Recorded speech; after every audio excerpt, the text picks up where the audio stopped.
There was some arrangement for my going to England after my college education to become barrister. My father refused. No. My father wanted me to become like this. Know everything, what is going on. He never wanted me to be a worldly man, earning money. He never wanted.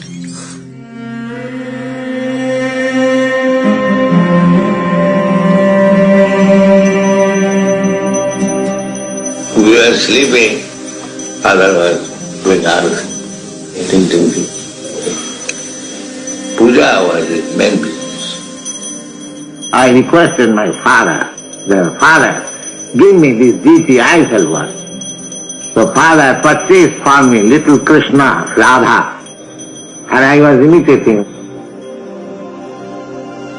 The torch, the grain of life, is not man-made.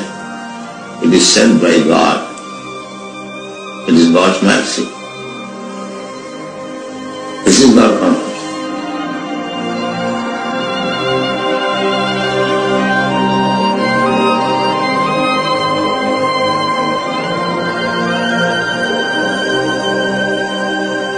Historically, India is a place where it was the normal life for everyone to live in harmony with God's will. It was a culture where the focus of everything was so much in devotion to Krishna. That spiritual culture of India acknowledges that throughout history, humanity has always needed spiritual revival at different moments.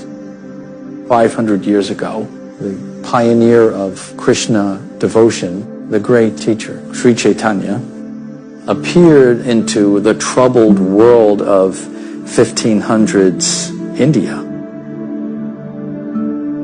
The movement of Sri Chaitanya was a movement of sacred sound, and people would gather in the street and they would sing and dance.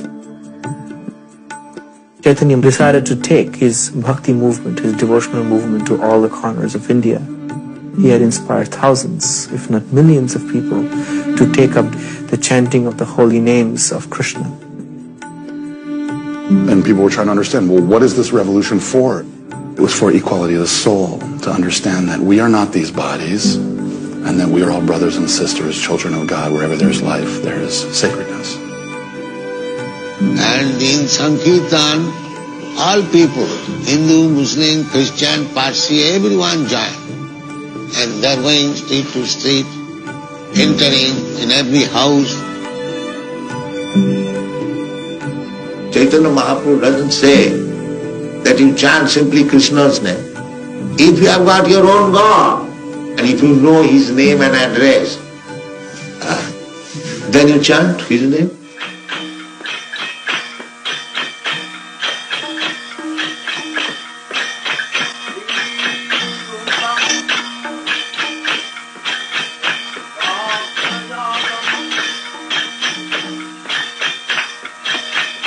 Then Prabhupada did something unusual for America.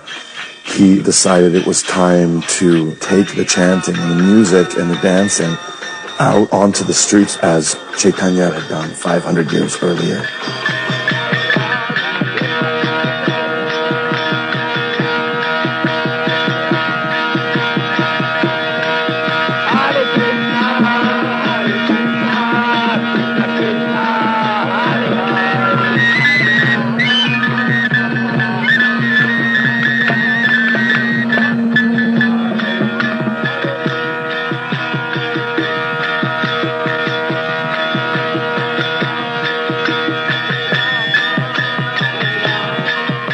They had never seen anything like him before. He was a phenomenon that they had never encountered. He looked like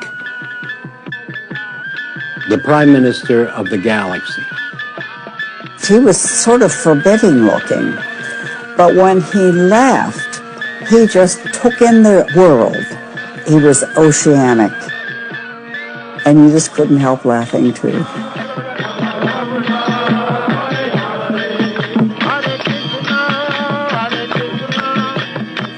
have a proper drum or anything. He would just, whatever he had, just bonk on it just to make a little sound to keep the rhythm. But he had the name. He chanted with so much faith that it just drew a universe of people to him. At first I heard the symbols, the hand symbols, and I started to follow the sound until I found where they were chanting. And I was struck with wonder that this is extraordinary. This means I don't have to go to India to get a mantra. Here are these ecstatic monks bringing the mantra to me for free.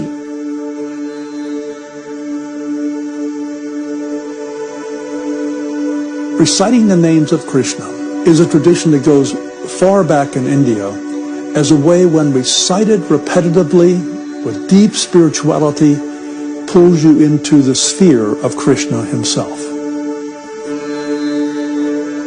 He understood what could happen if the chanting of Hare Krishna made its appearance on a world stage. If they take to these chanting, transcendental vibration, the mind will be clear and they see their actual identity. It's a cleansing of the collective consciousness of society that can unleash all kinds of amazing transformations. The New York Times took a photograph. The caption was, "Swami's flock finds ecstasy in the park." Prabhupada said the Times of New York was the most important newspaper in the world. This article marked the beginning of my movement.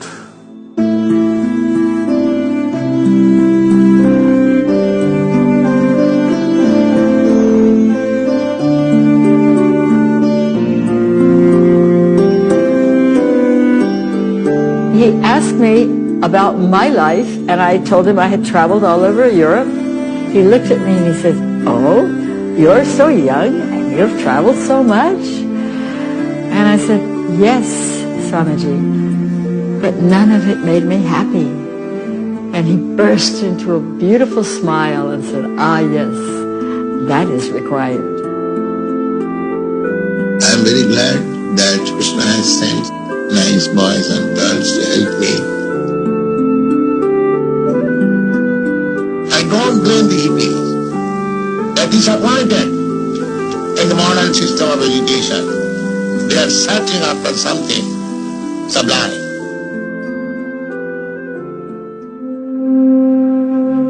The thing that's extraordinary about the 60s is that there were so many things being thrown into question. The world's in a desperate place. We're destroying the planet. We're destroying one another. There has to be some other solution.